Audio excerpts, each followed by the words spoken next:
Millions of car owners are now underwater, especially the ones that bought in a pandemic. Wait. I told you. Don't buy that Hellcat and that BMW, and you went ahead and did it. Hey, you know what? I'm just a guy on YouTube, so you can do whatever you want. But now, when you trade in your car, you won't get anything. We're going to talk about it, guys. You need to see this information. It is ridiculous. My name is Orlando. Welcome to the channel, guys. Make sure you hit that like and subscribe button. It really does help out the channel. Make sure you check in the pinned comment and in the description. I have a newsletter. And if you sign up for that newsletter, you will get a step-by-step guide on how to claim your NAR settlement payments, guys. You cannot miss that opportunity. Go ahead and sign up now. How can you beat free? You can't. More car owners are underwater on loans because of lower trade-in values. Well, not to pat myself on the back, but I told you guys, during the pandemic, why would you spend over MSRP, the manufacturer suggested retail price? You guys were throwing down the money. You guys were spending $10, $15, $20, $30,000 over the MSRP. And I just was scratching my head like, you know this is not going to end well. And people were like, man, Orlando, have you seen that new Hellcat? This year Hellcat, it's ridiculous. Orlando, I have to buy it. You're gonna spend $50,000 over the retail price? The manufacturer suggested retail price. You're gonna spend $50,000? Yep, I'm gonna do it. I swear to God, I'm smart. And now look at you now.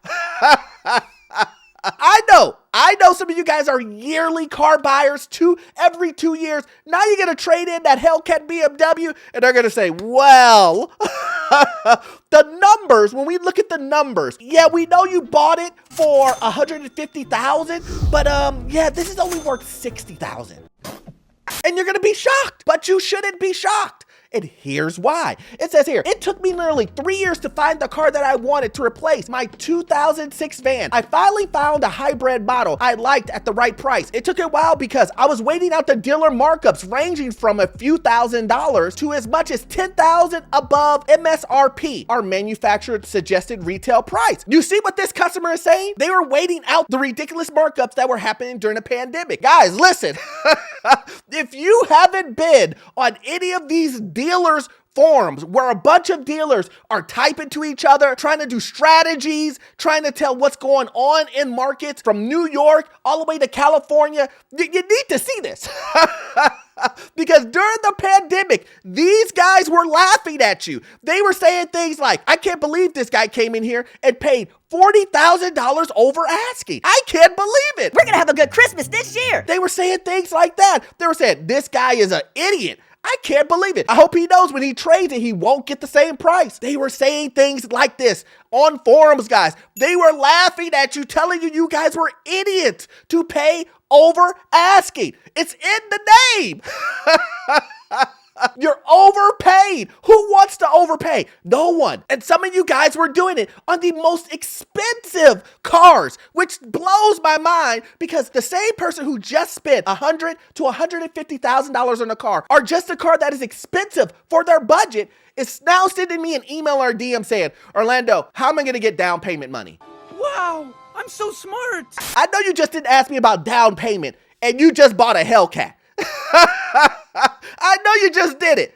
Those two things shouldn't be in the same sentence. I refuse to pay any markups. They are money grabs on the most in-demand vehicles. They don't add value for the consumer and could pile on unnecessary debt for many who finance. Did you hear that, guys? Did you hear that? It doesn't add value and it just gives you more debt. It's just that simple. Unfortunately, even though I was preaching this from the rafters, telling people, do not overpay on a house, on a car, on anything. Why are you guys overpaying it? You have to understand that this peak is gonna come down. But here's the biggest thing that I was saying to individuals. Why would you tell me, Orlando, I won't overpay on the biggest purchase of my life, but the second one I will. Make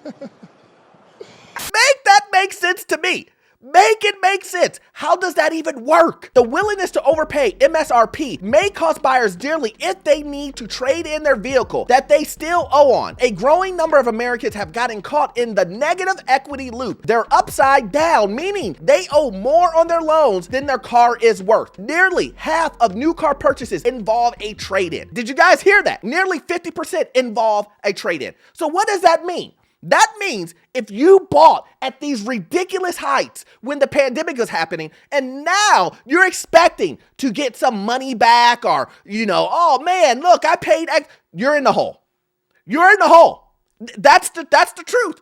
You are underwater on your car value because you decided to pay $20,000, $30,000, $40,000, $50,000 so that you can have let this sink in, so that you can have the best looking car when everybody wasn't going anywhere. In California, the notoriously busy highways are nearly empty. Let me repeat that one more time so it can sink in.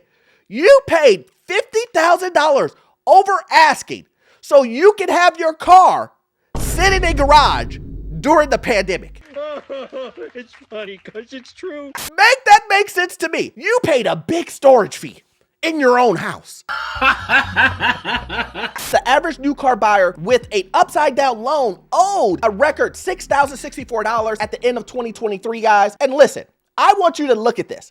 I think this is so important so you can see exactly the craziness that people are doing. Okay, so it says new car financing, February 2024. Now, if you look at this, it shows the month, the terms, the down payment, the monthly payment, amount financed, and then the APR, which is the interest rate. So let's take a look at it. 36 months, 3%, and then we have the 80-month term right here at 9.3%. That's right, your eyes aren't deceiving you. They're not deceiving you. That is a 7-year loan. Oh my God, bro. That's right. People are taking out 7 years on a loan. 7 years. This is ridiculous. And here is the biggest thing. Tesla owners, there's some other companies that are offering 8-year loans. Oh my God. Do you really want to have a car loan at 8 years or even 7 years? And this is the reason why I preach. This is the reason why I preach about monthly payments. A lot of you guys are like, oh, I just need the payment to be XYZ.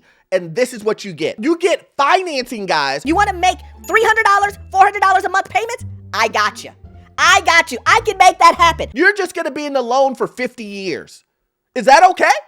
Is that okay? I mean, you're going to pay 8 times over what the car is worth, but that's okay, right? You're a smart motherfucker. That's right.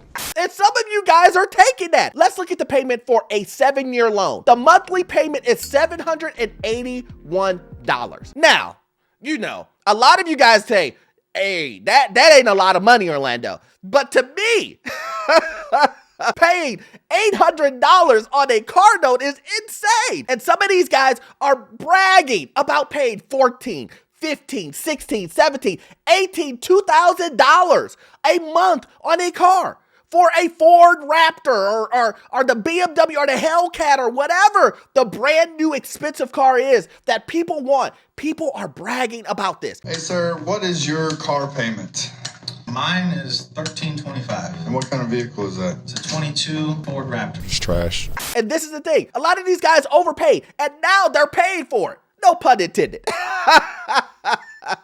They are paid for it, guys. This is insane. The weird thing is that it's pretty easy to understand this. You've overpaid for it for $30,000 when the value of it was XYZ, $30,000 less. And now when you try to trade that car in, the value has plummeted. Is that such a big, crazy thing when we know that as soon as you drive a car off the lot, the depreciation is crazy, 20, 30, in some cases 40%, guys, as soon as you drive it off the lot. So if you overpaid, as soon as you drive off the lot, that overpayment, it's gone. You basically threw it at the dealership. And these guys are laughing at you. Thanks for buying my brand new car. That's what they're saying to you. Thanks, no problem, man.